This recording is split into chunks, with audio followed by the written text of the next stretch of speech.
হরে কৃষ্ণ।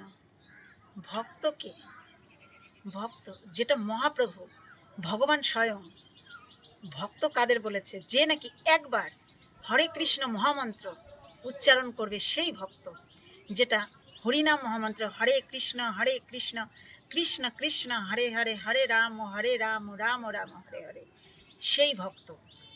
কিন্তু আমাদের এই ভক্তি জীবনে যদি আমরা এগাতে যাই, উন্নত হতে চাই, তাহলে কারো নিন্দা পরচর্চা এগুলো করা যাবে না, কারো দোষ খোঁজা যাবে না। তারপরে আমাদের সবাইকে সহযোগিতা করতে হবে ভক্তি জীবনে এগানোর জন্য।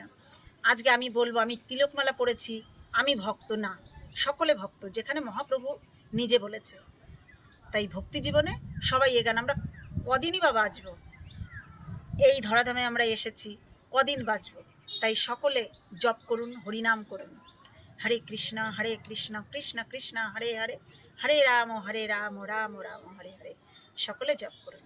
হরি বল।